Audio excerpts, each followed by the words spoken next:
علامہ اقبال نے کہا تھا سبق پر پھر صداقت کا، شجاعت کا، عدالت کا، لیا جائے گا تجھ سے کام دنیا کی امامت کا۔ ہم نہ ایک شہر کے لیے ہیں، ہم نہ ایک اسٹیٹ کے لیے ہیں، ہم نہ ایک ملک کے لیے، بلکہ ہمیں پوری انسانیت کی خدمت کے لیے پیدا کیا گیا۔ بہت سارے پروگراموں میں شریک رہا، بہت ساری چیزیں میں نے خود دیکھی ہیں۔ شروع دن سے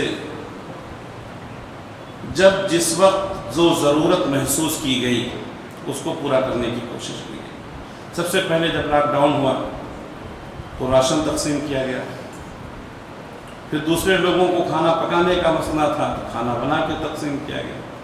جب بیماریاں بڑھیں تو ان کے لیے ہیلتھ سینٹر قائم کیا گیا۔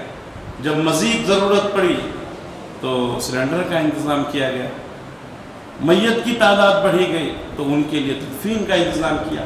یہ ایک ایسا انتظام ہے، یہ ایک ایسی محنت ہے جس کا اجر صرف اللہ دے سکتا ہے۔ اور ایک مومن کبھی بھی انسانوں سے اجر نہیں چاہتا۔ انسان جب ہمت کر لیتا ہے تو اللہ کی مدد ہوتی۔ بڑے کہتے تھے اٹھ باندھ کمر کیا ڈرتا ہے، اٹھ باندھ کمر کیا ڈرتا ہے، پھر دیکھ خدا کیا کرتا ہے۔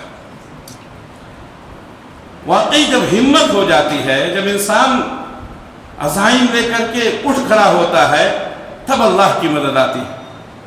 صرف دعاؤں سے تقدیریں اگر بدلا کرتی تو میدان میں اترنے کی ضرورت نہیں پڑتی۔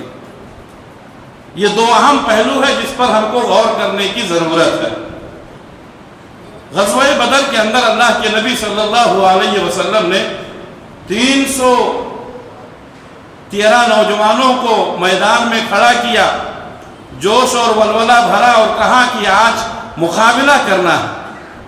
اور پھر آپ سائبان میں گئے، اللہ سے رو کر کے گڑگڑا کر کے دعا کرنے لگے۔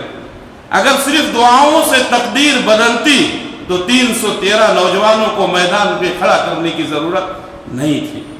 اگر صرف جوش اور جذبے سے کام ہوتا تو 313 کو نوجوانوں کو کھڑا کرنے کے بعد سائبان میں جا کر دعا کی ضرورت نہیں تھی۔ دونوں چیزیں جب ساتھ میں چلتی ہیں تب اللہ کی مدد آتی۔ ہمت کے ساتھ، حوصلے کے ساتھ کام کو آگے بڑھانا پڑتا ہے اور اس کے پیچھے بزرگوں کی دعائیں ہوتی ہیں، تب انسان کو ترقیاں ملتی ہیں، تب انسان کامیابی کی منزلیں طے کرتا ہے۔ عزائم جن کے پختہ ہوں، یقین جن کو خدا پر ہو، تلاطم خیز موجوں سے وہ گھبرایا نہیں کرتے۔ ایسے تلاطم خیز موجوں میں آپ حضرات نے جو خدمات انجام دیے ہیں، یقیناً ایک جگر گردہ رکھنے والا انسان ہی کر سکتا ہے۔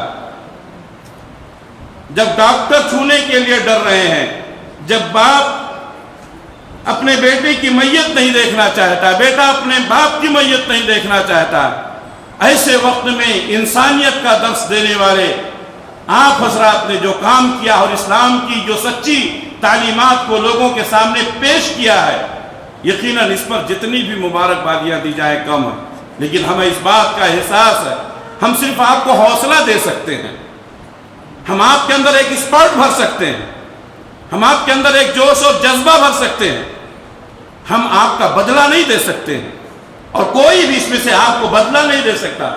بدلہ دینے والا یقیناً کون ہے؟ وہ رب ذوالجلال ہے، جس نے ہم کو اس کام کی توفیق عنایت فرمائی۔ ہم اللہ سے دعا کرتے ہیں کہ اللہ تبارک و تعالیٰ یہ جوش اور جذبہ ہمارے دلوں میں باقی رکھے۔ کیوں؟ اس لیے کہ جب جب انسانیت پر کوئی آنچ آئی ہے، جب جب انسانیت کو ہماری ضرورت پڑی ہے، تب تب مسلمانوں نے آگے بڑھ کر کے انسانیت کا ثبوت دیا۔ اور یہی محمد رسول اللہ صلی اللہ علیہ وسلم کی بنیادی تعلیم ہے کہ جب انسانیت مر رہی ہو، جب انسانیت کو ہماری ضرورت ہو، بغیر کسی تفریق کے کہ یہ ہندو ہے، یہ مسلمان ہے، یہ سکھ ہے، یہ عیسائی ہے، کسی بھی مذہب کا وہ ماننے والا ہو، انسانیت کے ناطے سے انسانیت کو بچانے کے لیے مسلمان ہمیشہ آگے رہیں۔ یہ پہلا سبق تھا